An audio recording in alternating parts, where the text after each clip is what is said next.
phenomena that are related to, this notion, and particularly they were looking at two aspects. So first of all, there was the issue of looking at what is going on in the private sphere, particularly the actions of multinational tech companies that were somehow emerging as dominant actors beyond nation states. So as you can see, constitutionalism is already projected in a dimension that is beyond the state, and this is somehow sort of like slightly beyond the traditional notion of constitutionalism that of course is anchored to the state dimension. And interestingly, they were also looking at this, what we could call, if you want, the first generation of scholars on digital constitutionalism. They were also looking at extra legal sources, such as, for example, at the internal rules of private multinational companies. They were looking at what I called the Internet Bills of Rights, so a series of declarations that were articulating rights and principles for the digital society. They were looking at the work of national parliaments, but not in their institutional function, but national parliaments that were working, for instance, in using ad hoc committees, committees created specifically for the purpose of adopting a declaration of internet rights and principles that were not adopted, as in the Brazilian case, for example, with the Marco Civil da Internet as an ordinary law, but they were only promoted, advocated as a declaration, maybe like endorsed by these parliamentary committees. So you can understand that the first sort of like the original scenario of digital constitutionalism was very disparate. Apart from the name constitutionalism, there was not so much of traditional constitutional law. And it was specifically this aspect that actually get me curious, and this is why I wanted actually to further investigate this topic. Then, of course, the scholarship evolved. There were a lot of like different interventions. I know that yesterday you had also the opportunity to hear the words of Justice Mendes, who was one of the actors, both from sort of like the judicial side, but also from an academic side, to contribute to this very varied discussion around digital constitutionalism. Now I think that we have reached a stage where a categorization of approaches to digital constitutionalism is necessary. So why a categorization? Because I think that especially the criticism to digital constitutionalism are not hitting sort of like a unique single rock. Digital constitutionalism is not a monolith. In reality, is more a plural, fragmented theory. Various scholars have contributed to it in a different way. So in my opinion, it's misleading to attack, if you want, the theory of digital constitutionalism for the very reason because there is no one single theory, but we have a series of theories. And if you want, the purpose of my presentation today would be to provide you with a potential categorization of these theories. And on the basis of the categorization, of course, I hope that the subsequent scholarship might use it actually to identify themselves and to position themselves into the literature.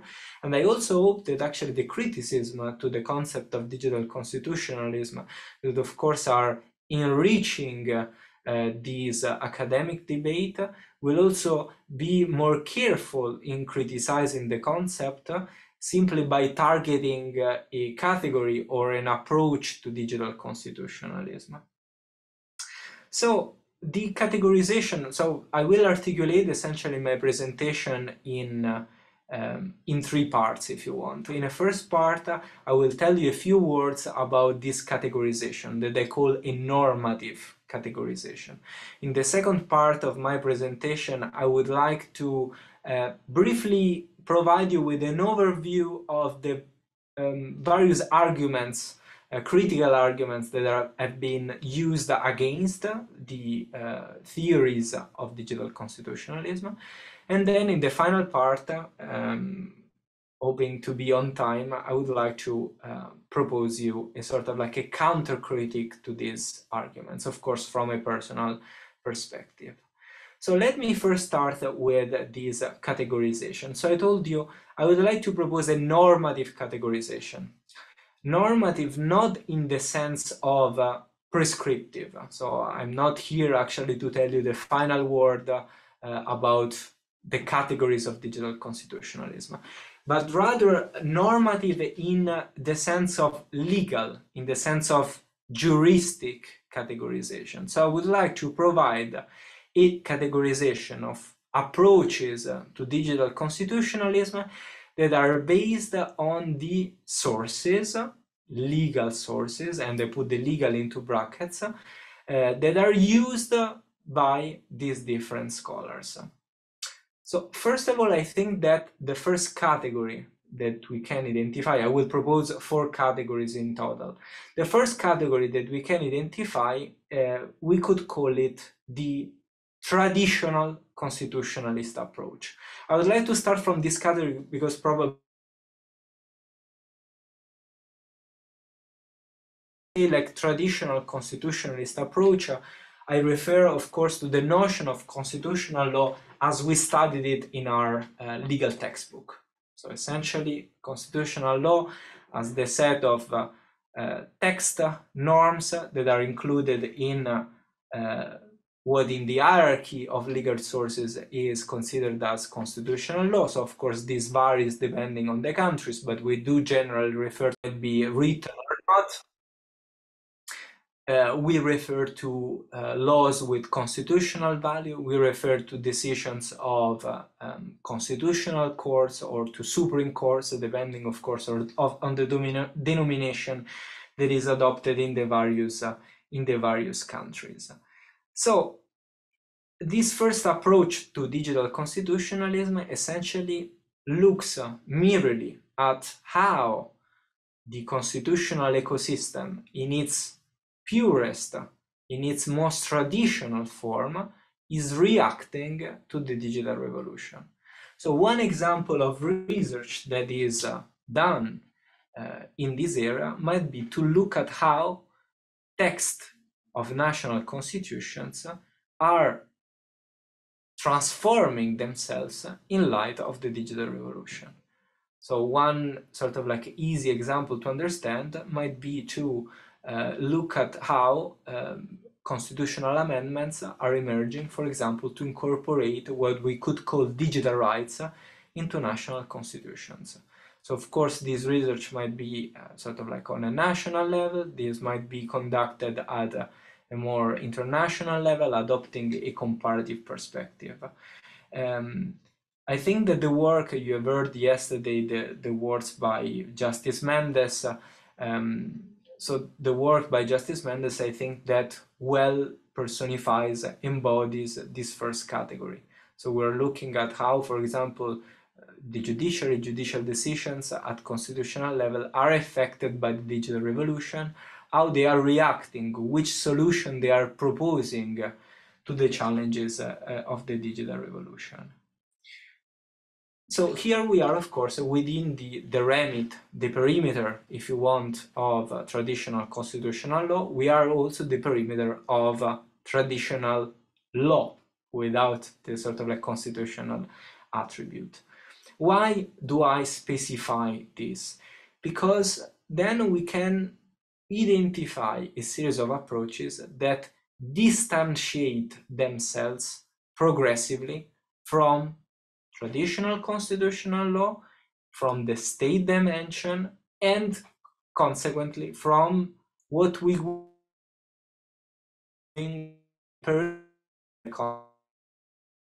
So the second approach that I would identify is what I call a functional and legal approach. So here we adopt a functional stance. So our question is, bringing aside what is considered as a traditionally constitutional law. Is there any other legal source within the state that is offering a constitutional answer to the challenges of the digital revolution? And here, some authors reply to this question with a yes, and they do identify, for example, ordinary laws that play a constitutional role. So, of course, these laws, these acts, are adopted by national parliaments, so they are officially law, but they do not have a constitutional status. And yet, we might consider them as playing a constitutional role. Why? Because, for example, they include sort of like formulation of rights and principles, specifically related to the digital context. So a typical European example, but I'm sure that in Brazil too, we might mention similar examples, is the European General Data Protection Regulation. So the act at the European level that regulates the processing of personal data. So this is a regulation, so is an ordinary law, if you want, of the European Union. It does not possess a constitutional value per se. However, if we do adopt a functional approach, so if we ask ourselves, is the GDPR playing a constitutional role, then we might answer yes. Why? Because there are a series of principles, there are a series of digital rights that are enshrined in that specific text. So we are still within the perimeter of the law, but we can move slightly, we can further distance shade ourselves, and we can go slightly beyond the law. And then comes my third category, that is what I called a functional and socio-legal approach. So here, what is the socio-legal approach? Here, essentially, we don't look merely at what is legal from a sort of like a theoretical point of view, but we look at pragmatically at what plays a legal role within the society. So this is why a socio-legal approach. And here, what is interesting is that we could find, for instance, categories that have been studied in the sort of like by scholars of digital constitutionalism, such as the decision of bodies like ICANN, so the international body regulating domain names, decisions of the ICANN dispute resolution mechanism. We could mention the myriad of internet bills of rights that I mentioned earlier, which are not, of course, within the perimeter of the law, but they have a sort of like a normative content, and of course are promoted, most of them are promoted by civil society, they're not legally binding, so we are beyond the legal perimeter. We could mention also the internal rules of tech companies as well. So something that is not strictly the law of the state, but it does play a sort of like a normative function, because we all know that our rights are affected by the rules of these platforms in the digital domain. So you can see we have these three categories, and if you want, we can add a fourth category that I call the category of adopting a holistic approach. So why a holistic approach? Because in reality, the previous three categories are not rigidly mutually exclusive. We could even think of a fourth category where we look at all these different sources in a very functional and pragmatic way, and we say, well, but all these various sources represent a normative counteraction to the challenges of the digital revolution. All these various sources contribute to the conversation on which rights and principles should govern the digital age. And this is sort of like this fourth approach is the one that I also embrace in my own writing. So I also self-identify within that specific category. So I will then move to my sort of like the second part of my presentation. So once clarified these four approaches, I would like to tell you, really summarizing, what the main critical arguments have been vis-a-vis the concept of digital constitutionalism. So the first argument that was moved is what I call the conceptual argument. So essentially here scholars criticized the unclear nature of the concept of digital constitutionalism. They said that this concept lacks a dogmatic, univocal definition. There is a lot of confusion. Some of these meanings are contradictory. And of course, as you can imagine, this argument was mostly made by scholars adopting a traditional approach to constitutional law. Then we have a second critical argument that was moved to digital constitutionalism theory. That is what they called the cynical argument. So what is the cynical argument? The cynical argument is essentially questions the sincerity of the reference to the constitutional dimension within the context of specifically private actors. So when, for instance, we are arguing that the internal rules of private platforms represent an expression of digital constitutionalism, in reality, we are providing only a mere constitutional facade, if you want. It's totally fake, it's not true. In reality, these companies are pursuing their own interest. So this argument is cynical in the sense that questions the sincerity of the coupling between, on the one hand, this series of rules that we have mentioned that might be encompassed within the context of digital constitutionalism, and on the other hand, the constitutional dimension. And here the underlying argument, once again, is even that there is a danger in applying the constitutional context to the private dimension. There is a danger to apply the constitutional machinery, the constitutional architecture, even the constitutional terminology to a space that since the very beginning was devoid of constitutional guarantees. And why? Because these constitutional guarantees have been developed within the state dimension, with the state in mind, with state powers in mind. And then we have a third argument that I call the traditional argument. And the traditional argument, of course, is from those who adopt a traditional conception of constitutional law. And essentially what they argue is that constitutionalism can only be associated with the state dimension. We cannot associate constitutionalism with other dimensions that are beyond the state. So you can understand that from this point of view, even these scholars argue that the very concept of digital constitutionalism is a denaturation of, or degradation even, of constitutionalism. Then let me conclude with what my answer, what my counter critique would be to these three sort of like arguments that I've identified, these three critiques. So first of all, my counter critique to sort of like the conceptual argument. So on the one hand, there are a series of scholars that say, we don't understand what digital constitutionalism is, very confused.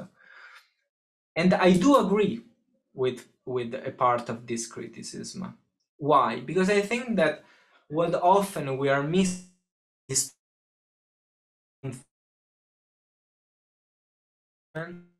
within the existing constitutional theory, constitutional scholarship. However, on the other hand, my counter critique is that this pluralism, this diversity of approaches is ultimately useful. Why? Because we don't know exactly what the constitutional answer to the digital revolution should be in the future. So we are nourishing progressively a conversation, a debate about this. And I think that is extremely good if we all adopt sort of like different definitions, if we are all sort of like contributing to this debate. Not to mention the fact that the very notion of constitution, constitutionalism, and constitutionalization, even within traditional constitutional law, they do not receive univocal definitions. And this is partially also related to my what I will present as my last counter-critique. My second counter-critique to the cynical argument, so to those who say, well, by using the constitutional dimension, by adapting these words to a reality which is the one of private multinational companies and so on, you are cynical. So this is not a sincere match between these two dimensions. What I answer to this critique is that in reality here we are using constitutionalism as a lens to interpret a phenomenon. So in digital constitutionalism, we are not arguing, we are not even pretending or asking these companies to adopt, for example, rules with constitutional value or with the same depth of traditional constitutional rules. However, what we are... Bom, conseguimos então. Apologies. Pessoal, vamos nos certificar de que os áudios estão fechados, por favor. I'm sorry, Professor. Please, you can keep up the... Yeah, no worries. Thank you so much. However, here, what we are doing is simply using constitutionalism as a lens. So what we are doing, we are trying to use the parameters of traditional constitutional law to measure the status of development of the rules that are promoted by, for example, private actors. So this is my sort of like a counter to the cynical argument. I'm trying to continue. And third, and then I promise I finish, counter critique to the traditional argument. So to those who argue that we cannot denaturate the notion of constitutionalism in the digital field. Well, here I answer that in reality we are observing the emergence of a new battlefield for old enemies. What do I mean? Old battlefield in the sense that since the emergence of globalization, there have been academic discussions about global constitutionalism, about constitutionalism beyond the state dimension. Here, what those who are criticizing digital constitutionalism using this traditional argument, in reality, they are perpetuating, they are reiterating the usual arguments that have already been moved to global constitutionalism in the context to digital constitutionalism. So essentially here what I say is that it's pointless of repeating this academic debate. Why? Because there is an underlying difference of thought in what we mean with the concept of constitutional dimension. So it's pointless to continue this debate because we are reiterating a null fight in a new battlefield. And I think that I've reached the end of my time. I would really like to thank you for your attention. And if you have, of course, any question or if you would like to follow up to this presentation, please feel free to get in touch. Thank you very much. Thank you very much, Professor Eduardo Celeste. You have just finished an erudite, rich, and thoughtful presentation, dialoguing in a very special way with different angles of the same topic. The idea of offering criticism, but at the same time also solution or opportunities to explore more and more the idea of digital constitutionalism. I believe that we all are very pleased for having had this wonderful presentation by Professor Eduardo Celeste. And moving on a little bit, Professor, now I will share our thoughts in our mother language. Bom, pessoal, estamos agora passando para a segunda conferência deste quarto seminário internacional de constitucionalismo digital. E tendo acabado de ouvir o professor Eduardo Celeste, teremos agora a oportunidade de ouvir a professora Vera Lúcia Raposo, da Nova de Lisboa, e que abordará a questão relativa à proteção de dados pessoais, uma visão crítica. Nada obstante, tenhamos na professora Vera Lúcia Raposo todo o background conhecido do IDP, vale uma vez mais rememorar que a professora é licenciada, mestre e doutora em Direito, com todos esses graus obtidos na Faculdade de Direito da Universidade de Coimbra, em Portugal. Atualmente é professora auxiliar de Direito e Tecnologia na Nova School of Law, também em Portugal, e colaboradora do Centro de Ética e Direito Médico da Universidade de Hong Kong, na China. Toda a professora Vera tem um extraordinário currículo, vem dando uma grande contribuição à temática, e é com muito gosto, professora, que todos nós passaremos a ouvi-la agora. Muito obrigada. Começo por agradecer ao professor Ingo Sarlet por este gentil convite, agradecer a todos por estarem aí a ouvir-me, não é de manhã ainda, de manhã mais ou menos horas do almoço, porque eu no Brasil estou um bocado perdida com os fusos horários, e como eu, obviamente, sendo mulher e jurista, falo sempre demais, vou agora começar já a minha apresentação sem mais delongas, sendo que, obviamente, considerem-se todos cumprimentados. Vou tentar partilhar aqui o meu... Eu tenho slides, vou partilhar. Conseguem ver, hein? Muito obrigada. Se uma pessoa trata muito de novas tecnologias e inteligência artificial, mas partilhar um ecrã, às vezes já é coisa que nos ultrapassa, não é? Ora bem, então eu pedi para falar sobre proteção de dados e, obviamente, vou centrar-me naquela que é a grande lei de proteção de dados, não apenas aqui na Europa, mas eu diria que em todo o mundo, que é o Regulamento Geral de Proteção de Dados, o GDPR em inglês. E o motivo, ou se quiserem inspiração para esta minha talk, foi um artigo de opinião que eu publiquei já há uns meses, chamava-se E Tudo RGPD Levou, é um pouco a analogia com o Gone with the Wind, eu acho que no Brasil chama-se E o Vento Levou, não é que eu andei a pesquisar, que é a ideia um pouco que este Regulamento Geral de Proteção de Dados veio de uma forma assustadora, diria eu, mudar completamente tudo como fazemos as coisas, porque toca todos os domínios da nossa vida, e de uma forma que talvez no início tenha trazido alguns benefícios, e sem dúvida tem algumas inovações em relação à antiga Diretiva de Proteção de Dados, mas acho que agora começamos a perceber que este modelo não está a funcionar. E, portanto, eu venho aqui trazer os motivos pelos quais, essencialmente, eu acho que está na altura de revisitarmos o regulamento e de fazermos algumas melhorias. Não terminar com uma lei de proteção de dados, onde podemos dar a esse luxo nos tempos que vivemos, não é? Mas sim de reformular o regulamento em alguns pontos estratégicos, a começar pela própria definição de dados pessoais.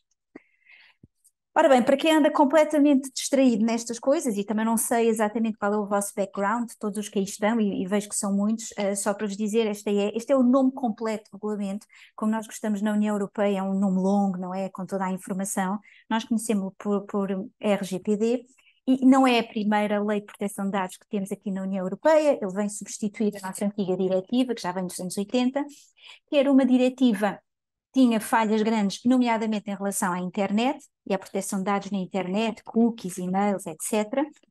O regulamento veio comatar essa lacuna. Agora, claro, eu acho que é uma lei, vou-lhe chamar lei em sentido muito lato, muito feita para as necessidades da internet, mas que esquece as necessidades de toda uma ampla panóplia de novas tecnologias que já existiam quando o regulamento foi preparado, a começar pela inteligência artificial, mas indo pela computação quântica, pelo metaverso, nada disto funciona bem à luz do regulamento. E eu sei que aí no Brasil a vossa lei de proteção de dados não é muito diferente desta, portanto, se calhar algumas das coisas que eu vou dizer em relação ao regulamento também se aplicarão. Enfim, atenção que não tenho a pretensão de ser uma expert na vossa lei de proteção de dados. Obviamente há nuances muito típicas de cada jurisdição, mas vamos reconhecer uma coisa, a grande marca, o grande valor acrescido do RGPD é o chamado efeito Bruxelas. O efeito Bruxelas, basicamente, é esta ideia de que quando Bruxelas, a União Europeia, cria uma lei em áreas estratégicas, procura fazê-lo de uma forma que o conteúdo daquela lei acaba por ser imitado no resto do mundo. Ora, isto tem sido usado por alguns dos grandes apoiantes do regulamento como um comprovativo que realmente esta lei, este regulamento é muito bom, é o standard of care em termos de proteção de dados, e por isso é que toda a gente o quer imitar. Eu acho que o motivo é outro. A verdade é que temos que ser pragmáticos. Quem no resto do mundo quer fazer negócios com a Europa tem que cumprir o RGPD, não porque seja assim tão bom, é porque em questões pragmáticas as empresas que não cumprem não têm qualquer possibilidade de fazer negócios connosco, e apesar de tudo somos ainda um parceiro interessante, não é, em termos de negócio. Ora bem, o RGPD trata de dados, não de todos os dados, apenas de dados pessoais. Eu digo apenas, mas na verdade nem sei se apenas se justifica, porque a noção de dado pessoal à luz do RGPD é basicamente tudo. Reparem, eu tenho aqui alguns exemplos. Temos nomes, endereços de e-mail, endereços de IP, informações médicas, informações de saúde, dados biométricos, cookies, enfim. No caso dos cookies, não tanto a cookie em si, mas a informação recolhida pela cookie. Basicamente, é qualquer informação relativa a uma pessoa identificada, sabemos quem é a pessoa, ou identificável, não sabemos quem é, mas podemos vir a saber. Essa pessoa a que me estou a referir, há de ser sempre necessariamente uma pessoa humana. Ou seja, os dados das pessoas coletivas não entram aqui, não são dados pessoais para este efeito. E esta pessoa chama-se o titular dos dados. Dentro desta ampla panóplia de dados pessoais, que como bem é um mundo, depois temos um núcleo duro que se prende com aqueles dados que dizem mais diretamente respeito ao nosso foro íntimo, ao core da nossa privacidade, e que são os dados sensíveis, ou, na linguagem do regulamento, os dados carentes de especial proteção. Eles não são definidos de uma forma abstrata, geral e aberta pelo regulamento, portanto, não são definidos mediante uma cláusula geral. São definidos de uma forma taxativa, é um elenco taxativo de dados que são os dados sensíveis e que os podem encontrar aqui. São estes e apenas estes. Agora, tem gerado algumas questões, porque há uma série de dados que não se sabe ao certo se entram ou não nos dados sensíveis, nomeadamente, enfim, falando agora de uma questão que me tem ocupado nos últimos tempos, os pensamentos, as ideias, os chamados dados neurais, que assumem, obviamente, um relevo importante com a neurotecnologia. O que eu quero dizer com isto é que, no caso dos dados sensíveis, a proteção que lhes é dispensada é agravada, e, nomeadamente, desde logo, no que respeita ao fundamento legal para tratar estes dados. Um dos princípios básicos do regulamento é que qualquer processamento de dados pessoais exige um fundamento legal, que tem que estar expresso no artigo 6º do regulamento, mas tratando-se de dados sensíveis, precisamos de um duplo fundamento legal, não apenas os que constam do artigo 6, mas também do artigo 9º, o que já demonstra que a partir deste ponto inicial, que é o fundamento legal, tudo o que respeita à proteção destes dados sensíveis é sempre agravado, é sempre um regime mais exigente. Ora bem, e quem é que trata dos dados? Basicamente, quem é que nós podemos responsabilizar se alguma coisa correr mal? Nós temos dois grandes intervenientes. Um é obrigatório, o outro não é obrigatório e, portanto, nem sempre existe.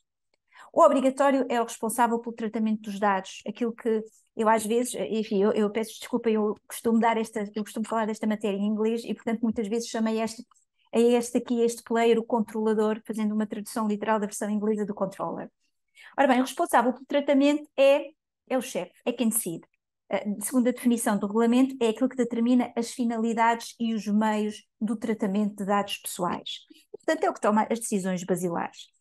Muitas vezes este responsável pelo tratamento é também aquele que leva a cabo na prática o processamento dos dados. Outras vezes não, outras vezes há aqui uma outra entidade, que é o subcontratante, e que é o que vai fazer o tratamento dos dados pessoais por conta e no interesse do responsável pelo tratamento. Qualquer destes dois players pode ser responsabilizado à luz do RGPD, portanto, qualquer pode ter que pagar uma compensação, inclusivamente, ao titular dos dados que se sinta lesado. Depois temos os princípios basilares do RGPD. Vou passar aqui um pouco mais por alto, porque queria me centrar nas críticas. Estes princípios basilares estão no artigo 5 e fundam aquilo que eu posso chamar de data governance. Como sabem, hoje a ideia de good governance, hoje e desde há uns anos para cá, está muito enraizada, até no discurso constitucional, sobretudo. Eu lembro-me que o meu orientador de doutoramento, um dos meus co-orientadores, foi o professor Gomes Cantino, pessoa subejamente conhecida aí no Brasil. Eu lembro que já há muitos anos eu me sentava a falar com ele e ele falava regularmente das ideias de good governance, good governance. Pois a data governance é precisamente a good governance aplicada especificamente ao campo dos dados. E aqui tem aqueles que são os princípios principais, digamos que a Bíblia, no que respeita ao tratamento de dados pessoais. Muitos deles serão certamente também vossos conhecidos. E agora chegamos, depois desta breve apresentação, chegamos àquele que é, no fundo, o ponto basilar da minha exposição de hoje. É que eu acho que o RGPD tornou-se uma espécie de um monstro que se consome a si mesmo.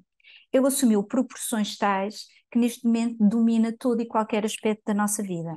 E por isso é que eu digo que o RGPD hoje absorve tudo. E o problema começa logo com o seu objeto. Tudo é um processamento de dados, basicamente tudo, nem sequer se exige que o processamento de dados seja feito de forma totalmente automatizada. E, portanto, basicamente quase todo o tratamento de dados, não direi absolutamente todo, mas quase tudo, é um processamento. Mas a minha maior crítica prende-se até com o conceito de dado pessoal. Reparem, eu já vos falei aqui da definição, ela consta do artigo 4, número 1, e diz-nos então qualquer informação relativa à pessoa singular identificada. E aqui, nesta parte, é que vem o grande problema, ou identificável. Quem é que pode ser identificável? Ou seja, estamos a falar de indivíduos que eu não sei agora, neste momento, quem eles são, só olhando para o dado, mas que eu tenho formas de vir a saber. E isto demonstra-nos que existe hoje em dia um conceito demasiado amplo de dado pessoal.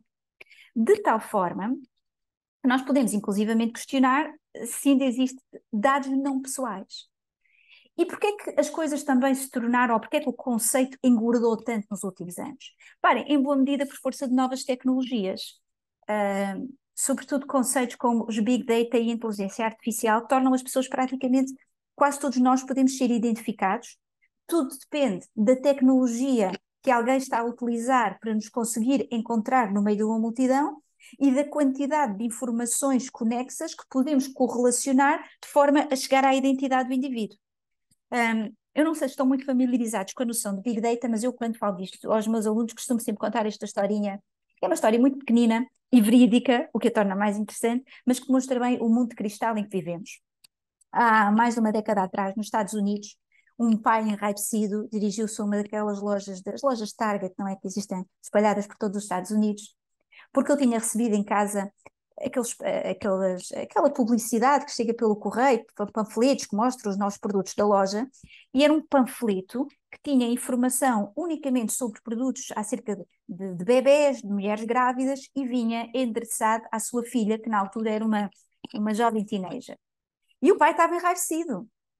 Aquela menina tão pura, aquela criança que ele tinha em casa, a receber informação sobre bebés e pessoas grávidas, o que implicaria que ela tivesse tido sexo. Como é que a loja se atrevia? Bem, a loja atreveu-se porque a loja descobriu, antes do senhor, que ele ia ser avô.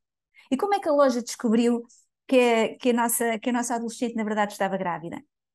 Porque usava um sistema de análise das compras de cada cliente e, portanto, com base nas compras desta menina, fez o seu profile, não é? Fez o perfil de cliente, e o perfil de cliente demonstra que é um cliente que se interessa por coisas que são produtos de mulheres grávidas ou de pessoas que estão à espera de um bebê. Isto são os Big Data. Os Big Data isolados não nos dizem grande coisa sobre alguém, mas quando considerados em conjunto dão-nos um perfil da pessoa e permitem-nos descobrir muito sobre alguém. E foi assim que a loja, usando inteligência artificial e Big Data, soube antes do avô que ele ia ser avô.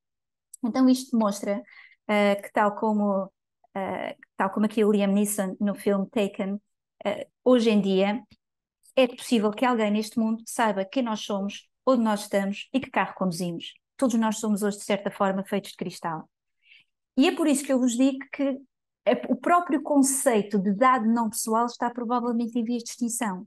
Com todas estas novas tecnologias, a inteligência artificial e os big data, e aquela espécie de engenharia reversa, reverse engineering, que a inteligência artificial consegue aplicar a um dado que aparentemente não diz respeito a ninguém, nós conseguimos, de facto, tornar aquele indivíduo identificável. E eu, a este propósito, eu não resisto, enfim, o artigo não é meu, portanto acho que sou completamente isenta de bias em partilhá-lo. É um dos meus artigos preferidos sobre o RGPD, da professora Nadeska Portrova, e onde ela diz precisamente isto: o RGPD hoje em dia é a lei de tudo. Tudo, os dados aparentemente mais irrisórios e mais anónimos, hoje em dia podem ser dados pessoais por força destas novas tecnologias, o que significa então que o RGPD rege todas as dimensões da nossa vida. Muitos responsáveis pelo tratamento dos dados pensam que podem fugir aos tentáculos do RGPD usando não dados pessoais, mas os chamados dados anonimizados. Um dado anonimizado é um dado que era inicialmente um dado pessoal, mas que foi alegadamente foi desprovido de qualquer informação que tornaria o indivíduo identificável de uma forma irreversível e permanente. Porquê é que eu digo alegadamente? Bem, porque os estudos demonstram, e por exemplo este é um deles, mas há muitos outros por aí, que na verdade boa parte das anonimizações não são irreversíveis, não são permanentes, especialmente quando falamos de dados sensíveis, que são precisamente aqueles que exigiriam maior proteção. Neste artigo, o que a equipa fez foi trabalhar sobre uma base de dados genéticos, teoricamente anonimizados, e conseguiu identificar 99,98% dos titulares dos dados envolvidos nessa base de dados. Não existe, então, verdadeira anonimização. Aliás, foi também usando este tipo de engenharia reversa que os jornalistas nos Estados Unidos conseguiram finalmente chegar aos dados fiscais do presidente Trump, que obviamente estavam mais que bem escondidos, alegadamente anonimizados, mas aqueles dados que ele afinal não tinha pago os impostos e não tem a fortuna que alegadamente tinha, conseguiram ser descobertos precisamente utilizando este tipo de desanonimização dos dados. Também há alguns cenários em que os responsáveis pelo tratamento dos dados, mais uma vez, para fugir ao RGPD, tentam utilizar os dados sintéticos. O que é isto, dado sintético? Há quem chame de dados falsos, mas na verdade a designação não é correta. Não é um dado falso, é um dado artificial. O dado sintético é ele próprio criado por inteligência artificial, nas chamadas fábricas de dados, ou seja, a inteligência artificial trabalha sobre dados pessoais reais, de pessoas reais, os meus e os vossos, e a partir daí cria estes dados artificiais, portanto são gerados por inteligência artificial.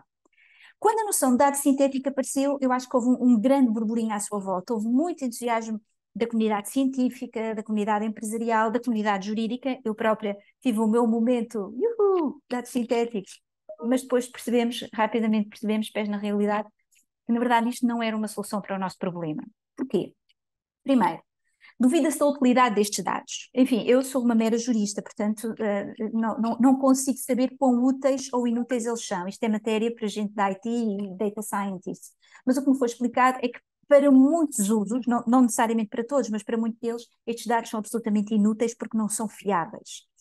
Aliás, por exemplo, o Watson, que é um dos grandes sistemas de IA utilizados na medicina, uma das grandes falhas do Watson, dizem os expertos nesta matéria, é ter sido treinado com dados sintéticos, dados de saúde sintéticos. Depois, e sobretudo, duvida-se que estes dados nos permitam escapar ao RGPD, porque eles só nos permitirão escapar ao RGPD se eles forem considerados dados não pessoais. Ora bem, mais uma vez, não nos cabe a nós juristas dizer se o dado é ou não, se o dado é pessoal ou não pessoal, porque isto, mais uma vez, é matéria técnica. Mas a verdade, o que me disseram é isto: ninguém consegue assegurar que este é um dado não pessoal. Eu nunca encontrei nenhum expert que até hoje tenha garantido, sim, vá com confiança, utilize dados sintéticos que são não pessoais. Todos manifestam dúvidas. E como nós sabemos nestas matérias, em caso de dúvida, os dados devem ser tratados como dados pessoais e, por conseguinte, o RGPD deve ser cumprido. Esta é a posição do Comitê Europeu de Proteção de Dados. Em caso de dúvida quanto à natureza dos dados, tratá-lo como dados pessoais. Ou seja, indubio pro dati personale, ou qualquer coisa desse tipo. E agora, passando aqui um bocadinho para outra temática, já aproximando-nos do fim. Se isto então é assim, como é que este enorme monstro, esta máquina brutal que é o LGPD, como é que afeta as nossas vidas? Bem, há casos obviamente caricatos e ridículos Podia partilhar muitos da minha vida pessoal, desde coisas que não podem ser, documentos que não podem ser enviados via e-mail por causa do RGPD, mas depois uma pessoa vai ao sítio buscá-los e ninguém nos pede o documento de identificação.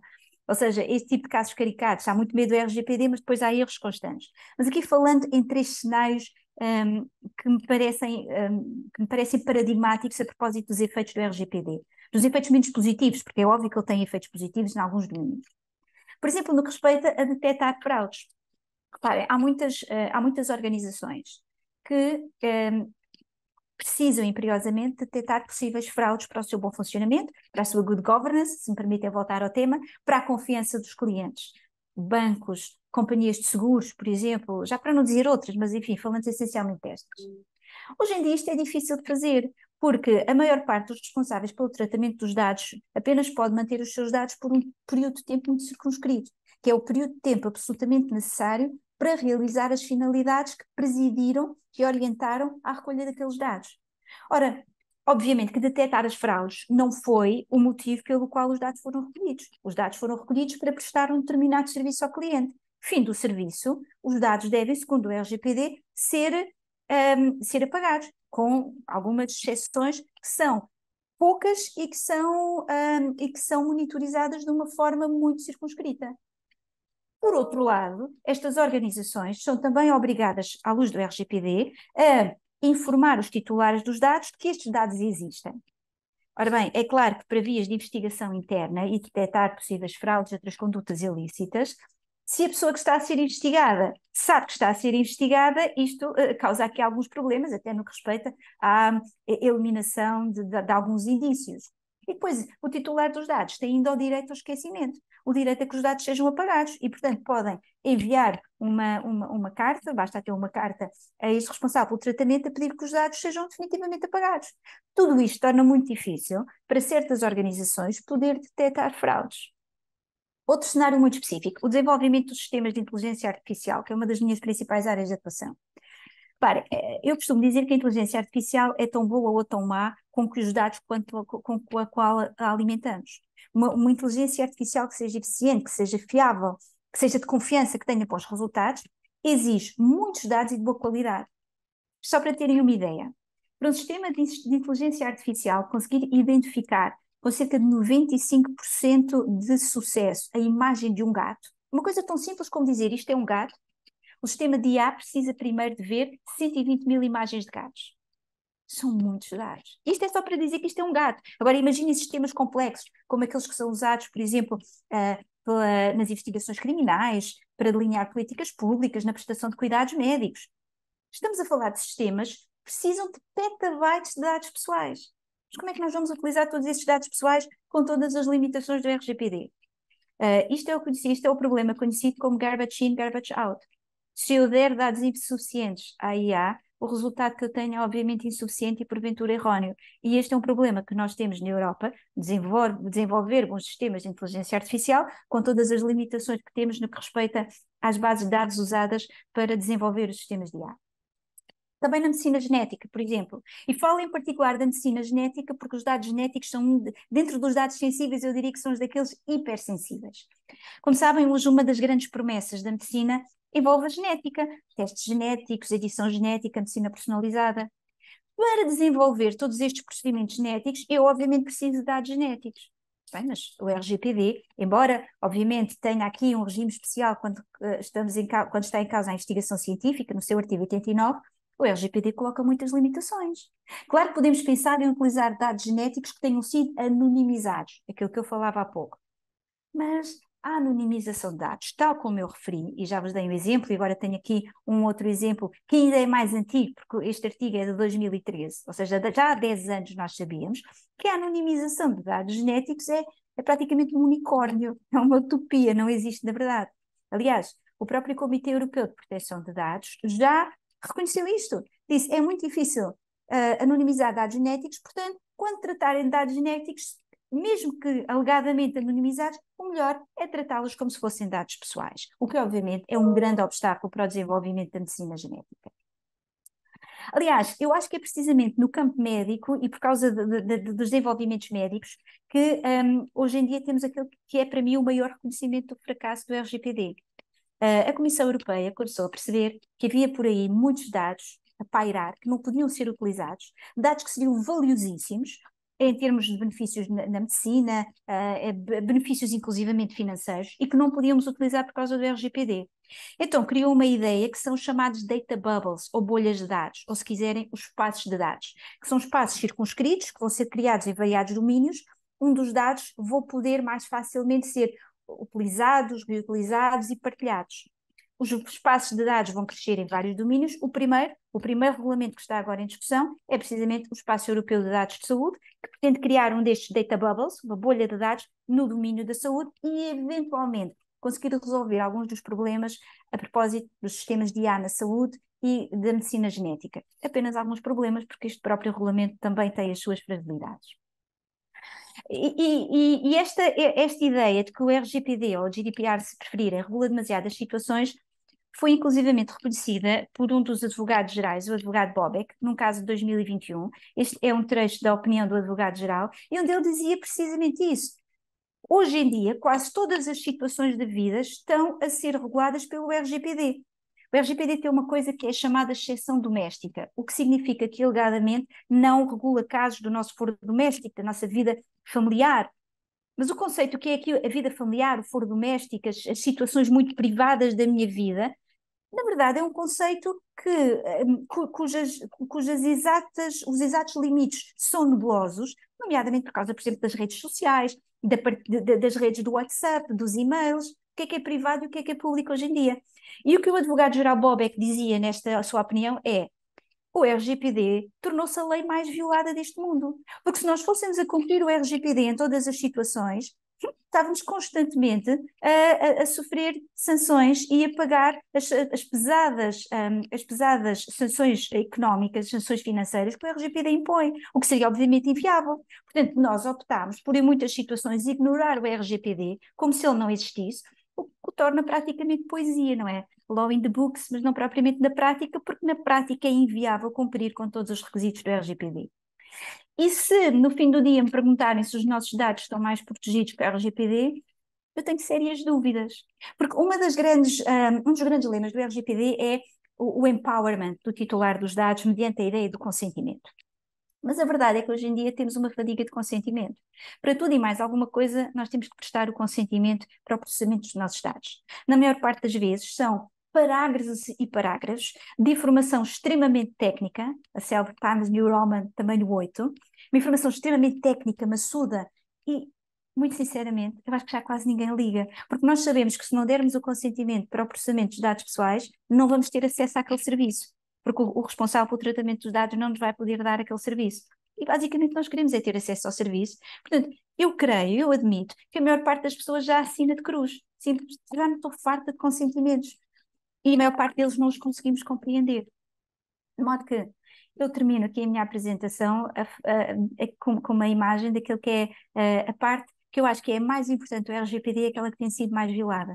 O recital 4 diz-nos: o tratamento dos dados pessoais é concebido para servir as pessoas e a proteção de dados pessoais não é um absoluto. Eu acho que hoje em dia o RGPD já não existe para nos servir. Eu acho que hoje em dia nós existimos para servir o RGPD, o que é uma total subversão das coisas e da ideia de proteção de dados pessoais. Com isto termino, espero não ter ultrapassado muito o tempo. Estou obviamente disponível para a discussão. Muito obrigada. Muito obrigado, professora Vera Lúcia Raposo, que, dando sequência ao nosso encontro de hoje, trouxe temáticas fascinantes, questões de fato alvissareiras. Estamos todos muito impressionados com essa abordagem relativa à proteção de dados pessoais, na sequência da fala do professor Eduardo sobre o constitucionalismo digital. Claro que uma apresentação muito ilustrativa, com exemplos, casos que ocorreram em outros locais, esse caso emblemático dos Estados Unidos, que realmente chama a nossa atenção para a necessidade dessa visão crítica em relação à proteção de dados pessoais. Então, a apresentação, de fato, muito rica e que deixa em nós aí esse sentimento de que precisamos manter esse espírito crítico, porque nós também, aqui no Brasil, com a nossa LGPD, temos igualmente desafios colocados à nossa frente e a academia pode dar uma extraordinária contribuição, como vem dado no adensamento dessas discussões. Tendo, portanto, ouvido o professor Eduardo Celeste, que trouxe a abordagem relativa ao constitucionalismo digital, passando na sequência a professora Vera, que desceu um degrau e foi para a proteção de dados pessoais, a gente vai agora para a última fala do encontro de hoje com o professor Ingo Wolfgang Sarlet, que falará sobre tecno-autoritarismo e separação informacional de poderes. O professor Ingo é daquelas personagens da vida acadêmica brasileira que dispensa leitura de currículo. O professor Ingo primeiro fez uma extraordinária contribuição no que diz respeito aos debates brasileiros relativos à dignidade da pessoa humana. Na sequência, faz o mesmo quanto às múltiplas dimensões do direito ao meio ambiente ecologicamente equilibrado. Em paralelo, uma produção muito rica, muito erudita, um escritor profícuo, e agora nos presenteia com uma abordagem original, corajosa, um alerta necessário ao nosso tempo relativo a essas conexões entre o constitucionalismo digital, as nossas democracias e, especialmente, o que o próprio professor Ingo denomina de tecno-autoritarismo. Professor Ingo, seja muito bem-vindo para coroar esse nosso dia. Estamos todos igualmente ansiosos para ouvi-lo. Bom dia a todas e todos. É uma satisfação, uma honra, um privilégio poder participar desse seminário, né, desse quarto Seminário Internacional de Constitucionalismo Digital. Primeiro, gostaria de saudar aos queridos colegas, amigos coordenadores desse evento, o professor Hilton Rodo Filho, o professor Atalá, ambos do IDP, também um grande parceiro nosso, né, o professor Francisco, nosso Paco Balaguer Caleron, né, que é um grande constitucionalista, um grande expert também nessa matéria do constitucionalismo digital, da inteligência artificial, e que também nos acompanha numa parceria já de longa data pela Universidade de Granada, né, com um agradecimento, né, uma saudação especial ao meu querido amigo, né, colega, né, Saul Tourinho, né, uma honra estar aqui sendo sua batuta, sua presidência, né, nessa nossa mesa, né, de debates, né, saudar o querido amigo, colega que nos acompanha lá de Dublin, né, o Eduardo Celeste, né, o expoente, um dos pioneiros nessa área do consulado digital, querida amiga professora Vera Raposo, de Coimbra, da Universidade Nova de Lisboa, que é uma das mais talentosas juristas, especialmente nessa área de tecnologia da nova geração, não só em Portugal, mas em escala mundial, e aqui já muito conhecido no Brasil, né? E, claro, saudar também os participantes, nossos alunos, né, discentes dos programas de pós-graduação de Direito, as entidades, né, parceiras, e também todos os demais participantes. É um tema que eu já tenho trabalhado e falado em diversos eventos já diversas vezes, né? Claro que tem uma palestra mais longa, mas eu prometi que iria fazer uma apresentação curta, como é devido, né? E focar, evidentemente, em alguns pontos apenas, né? E o foco hoje vai ser um pouco mais, embora também muito breve, da chamada separação informacional de poderes, né? Mas apenas para ressituar a questão, para aqueles que ainda não têm acompanhado, né, esse tema, né? A questão do tecno-autoritarismo também é novamente uma questão de nominal, né? Nem todos usam esse termo, mas é um termo que tem começado a se, digamos assim, incorporar, né, ao nosso dia a dia e que, evidentemente, também arrasta consigo, né, uma série de questões, né, série de polêmicas, mas é um tema muito transversal, né? Sim, a transformação digital é transversal, né? Sim, o consumismo digital, né, também já está se universalizando, o mesmo acontece, claro, também com esse chamado tecno-autoritarismo, né? Que não é novo, mas cada vez mais, digamos assim, preocupante, né? Basicamente, se trata aqui, né, da utilização, né, cada vez mais frequente, cada vez mais intensa, né, em termos quantitativos, qualitativos, das tecnologias, né, mas especialmente das tecnologias de informação e comunicação, digitalização, para, né, aumentar o controle estatal sobre a população, né? Todavia, isso também é um fenômeno, né, isso é o mais importante, nós vemos, né, se manifestar fortemente na esfera da sociedade civil, e especialmente por parte dos grandes atores, né, do mundo das tecnologias, especialmente do mundo das tecnologias digitais, né? Portanto, já se fala até de um certo feudalismo, digamos assim, tecnológico aqui, né?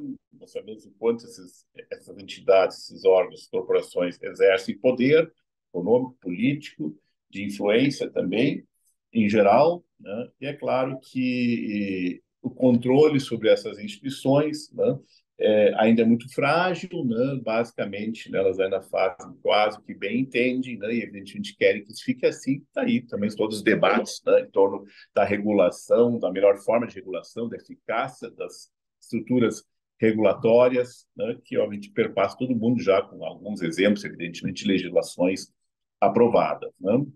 Inclusive em europeia, em Portugal, no Brasil também a discussão recente, né, chamado PL, né, das fake news, etc, etc, né? E é claro que também isso não afeta direitos de todas as dimensões. Não há um direito fundamental, uma garantia fundamental que não esteja mais ou menos sendo tocada, né, por esse fenômeno, né? Outro fato que deve se chamar atenção, né? Um outro aspecto é que esse fenômeno está sendo cada vez mais frequente, né, em estados democráticos, né, que são basicamente corroídos de dentro, por dentro, né, por esse fenômeno, né, que ao mesmo tempo também se manifesta no corpo social, tá? Normalmente todas as tensões, polarizações que nós estamos vivenciando, ataques à democracia, vivido não só pelo Brasil, né, mas mundo afora, né? Dito isso, né, rapidamente só passar assim, alguns dos eventos, principais fenômenos que representam esse tecnoterrorismo no Brasil e no mundo, né? É claro que não são todos os exemplos possíveis, mas são alguns dos eixos que me parece, né, onde mais se concentra, né, esse fenômeno, né, e seus reflexos, e também seus desafios, evidentemente, né? Um é o da desinformação, né, que também, evidentemente, se desdobra em múltiplos aspectos, né? O fake news é o mais popular, né, dentre eles, né? O acirramento dos extremismos, novas formas de populismo e fundamentalismos, né? O incremento, né, o enfraquecimento da democracia representativa, né? E tudo que está ligado a isso. A hiperconexão e os problemas ali inerentes, como a perda e desintegração dos laços sociais, efeito bolha, a dificuldade cada vez maior das pessoas tomarem decisões livres e conscientes, a superexposição e, portanto, também a facilitação do controle monitoramento pelo Estado e por outros estados sociais. O Brasil é o terceiro colocado no mundo em termos de hiperconexão, dos três países que as pessoas ficam mais tempo online, entre 10 e 11 horas, né? O quarto fenômeno de pontuar aqui é o do vigilantismo, que também, evidentemente, é muito abrangente, abarca inúmeras, né, facetas, né, reflexões, né? Um exemplo clássico, né, mas cada vez mais preocupante também, é o do reconhecimento facial, né, e sua utilização para diversos fins, inclusive persecução criminal, né? No Brasil, nós temos uma pesquisa recente, o Safety Observatories Network, que monitorou casos de abordagens policiais e de prisões, né, com base em dados conseguidos via reconhecimento facial, né? E no Brasil, claro, os casos onde a informação estava disponível, se descobriu que 90,5% das pessoas presas, né, que foram apanhadas, né, por câmeras de vigilância, são negras, né? Obviamente, os vieses aqui, então, se potencializam, né, drasticamente, né?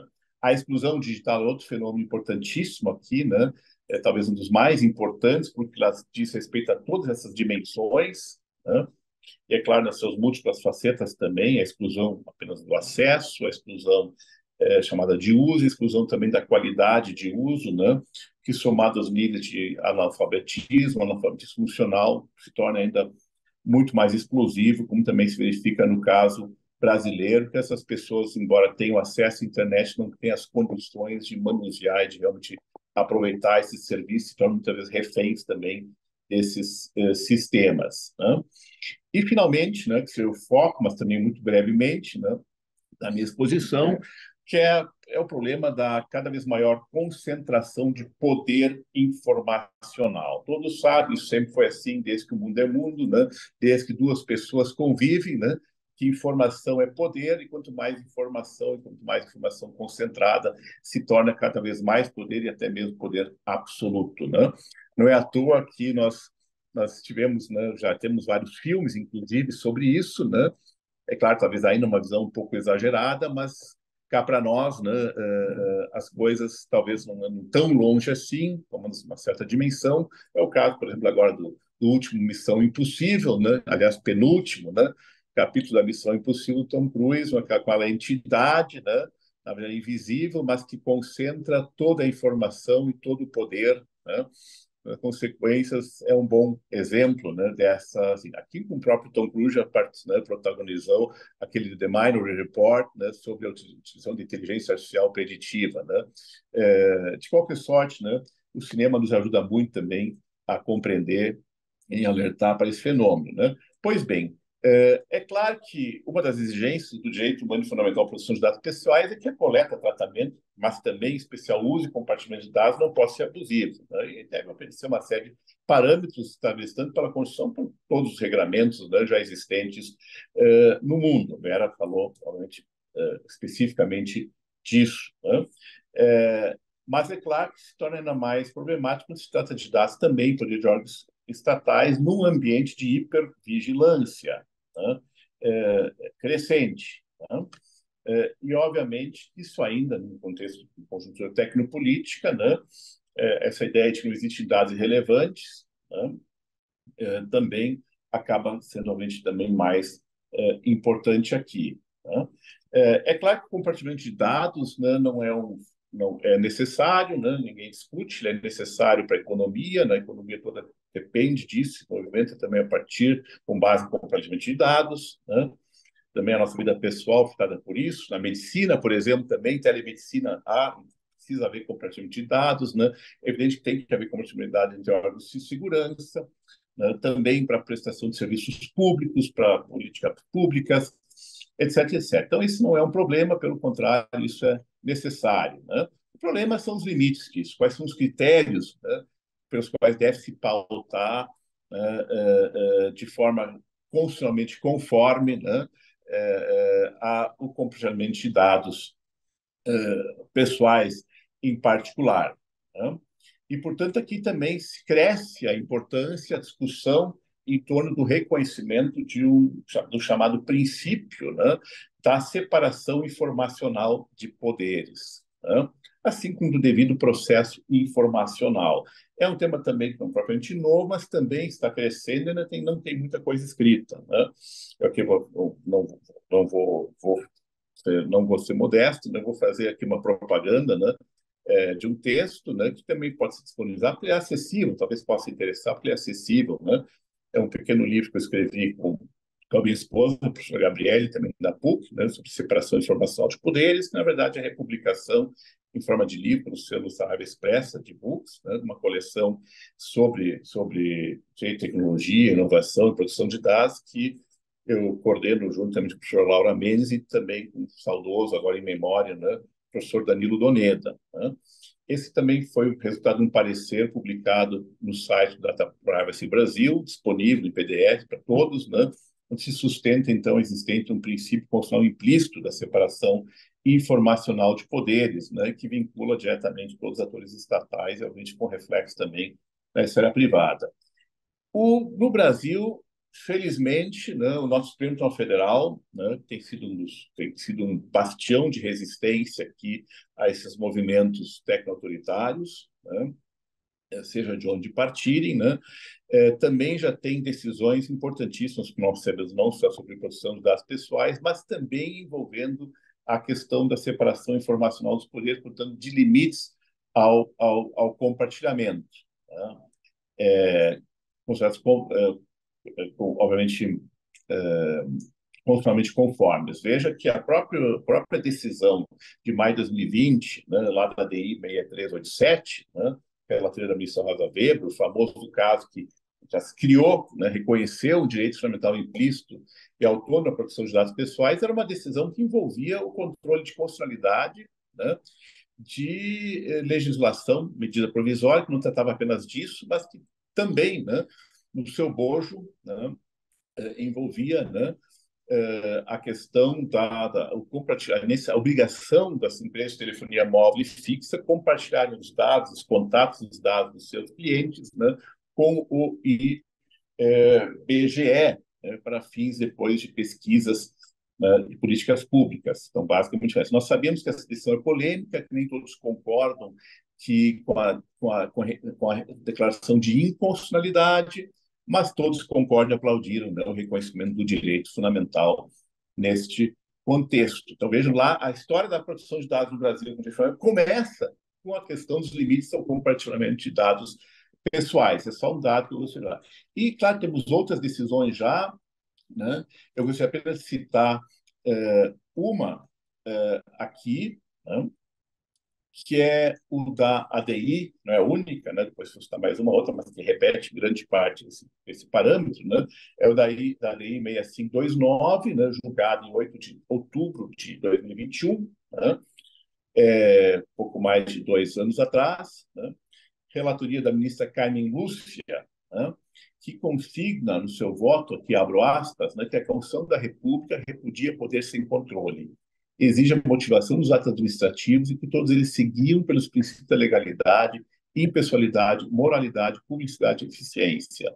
As atividades de inteligência, ele está cobertado pelo sigilo, se submetem aos critérios externos e demais poderes, legislativo e judiciário, devendo ser afastado de qualquer interpretação que dê margem a arbitrariedades, né? E aqui justamente se tratava do compartilhamento de dados entre a CISBIN, que é o Sistema Brasileiro de Inteligência, com a ABIN, Agência Brasileira de Inteligência, né? Uma decisão que foi tomada por unanimidade, né? E aqui o STF, pela primeira vez, estabeleceu critérios específicos, né, sólidos, né, para guiar esse compartilhamento de dados, né? Por exemplo, né, que os órgãos competentes do sistema de inteligência somente podem fornecer dados e conhecimentos específicos à ABIN quando comprovado o interesse público da medida, afastando qualquer possibilidade de o fornecimento desses dados atender a interesses pessoais e privados. 2. Toda e qualquer decisão de fornecimento desses dados deverá ser devida e formalmente motivada para eventual controle de legalidade pelo Poder Judiciário. 3. Mesmo quando presente de interesse público, esses dados referentes às comunicações telefônicas ou sujeitos à reserva de jurisdição, atende reserva de jurisdição, né, que está previsto no anteprojeto LGBT penal, né, não podem ser compartilhados em razão da limitação decorrente do respeito aos direitos fundamentais. 4. Nas hipóteses cabíveis de fornecimento de informações e dados da BIM, imprescindíveis procedimentos formalmente instaurados, a existência de sistemas eletrônicos de segurança e registro de acesso, inclusive para efeito de reconstrução em caso de eventual omissão, desvio ou abuso, né?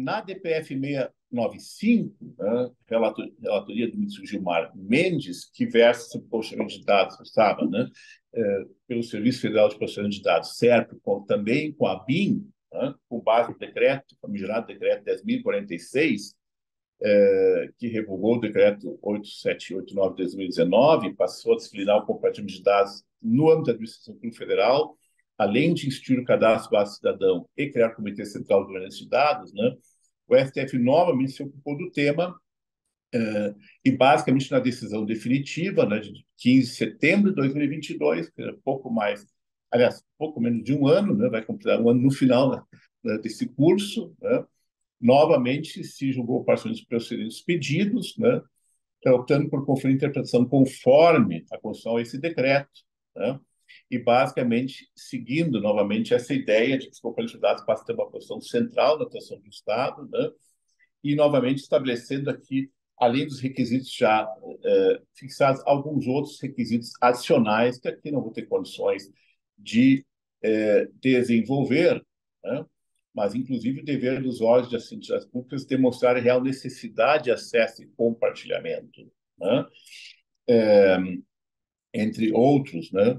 já referidos, né? E também a atribuição da responsabilidade civil do Estado pelos danos suportados aos particulares em consonância aqui com a LGPD, nesse caso também, né, do compartilhamento. Tem aqui uma lista dos critérios que também foram estabelecidos aqui, mas, repito, não vou. Lembro que a ideia de um cadastro único, né, cidadão, um documento de identidade único, ocupa muito tempo, né, inclusive o direito constitucional.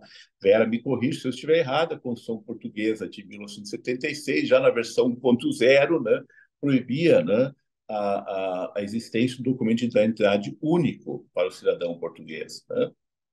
Por que será? Por que será? Né? De qualquer sorte, só para dar essa notícia, né? Repito, me corrija, não me dê as palmadas devidas, né? Se eu estiver equivocado, né? Basicamente, por fim, né?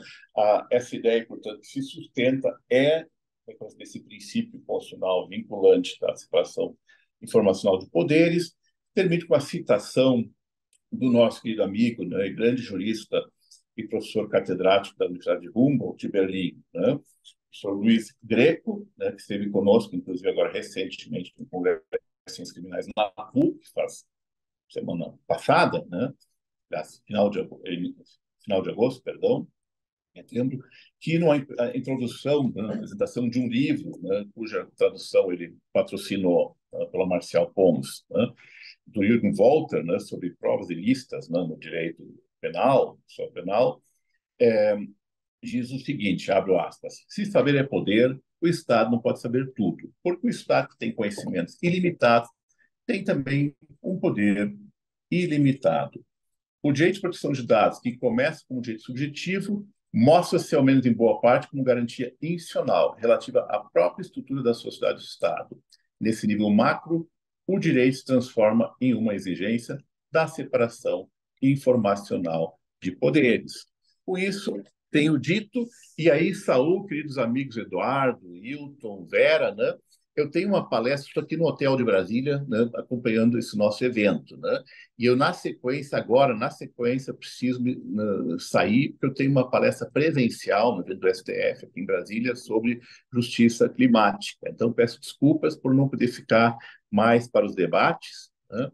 Mas espero, pelo menos, né, que os amigos ter passado algum recado útil, né, para a discussão, né? Depois podem falar bastante mal de mim, importante que falem, né? Então, um abraço aqui a todas e todas. Muito bem, muito obrigado, professor. Cumpriu extraordinariamente o seu tempo e abordou um tema que, como disse, quando convidei o professor Ingo para dar início à sua fala, um tema essencial ao nosso tempo. Bom, pessoal, nós tivemos, portanto, hoje, em mais um dia do 4º Seminário Internacional de Constitucionalismo Digital, tivemos 3 conferências primorosas. A primeira do professor Eduardo Celeste, seguido da professora Vera Lúcia e coroado com o professor Ingo Sarlet. Professor Eduardo apresentando as nuances do constitucionalismo digital, professora Vera da proteção de dados pessoais e o professor Ingo coroando esse dia com a temática do tecno-autoritarismo e separação informacional de poderes. Como a mim compete apresentar e presidir esses debates, e tivemos, portanto, aqui já o encerramento com a última fala do professor Ingo, eu gostaria de saber do professor Hilton, se, professor Hilton, nós, a partir daqui, damos a condução do nosso seminário a partir de alguma interação, a partir de qualquer tipo de questionamento pelo chat, se nós voltamos a palavra para uma arremate dos nossos professores. Estou aqui como um bom soldado no aguardo das suas coordenadas. Professor Saul, muito obrigado. Parabéns aos professores e à professora Vera pela exposição. Eu acho que pelo adiantado da hora, acho que nós poderíamos encerrar para manter o nosso horário, né? Então, essa é a minha sugestão. Muito bem. Bom, pessoal, portanto, acho que é nosso dever agradecer a todos vocês que desde um pouquinho antes das 11h30 da manhã já estavam aqui conosco, já entramos com sala cheia, tivemos aqui pico de mais de duas centenas de pessoas conosco, acompanhando. O nosso chat está lotado de nomes, comentários, parabéns. Que iniciativa feliz, professor Hilton. Saúdo também, professor Atalar. E acho que partindo para o final, Professor Eduardo Celeste, I believe that you are still with us, Professor Eduardo. We are finished up our meeting today, and of course saying thank you to everyone who was and still are along us in this incredible meeting. Thank you very much, Professor Eduardo Celeste as well. Professora Vera, professor Ingo, na pessoa do professor Hilton, eu abraço a todos, cumprimento a todos e declaro encerrado a nossa manhã nesse 4º Seminário Internacional de Constitucionalismo Digital. Obrigado, pessoal. Obrigado, tchau, tchau, até amanhã.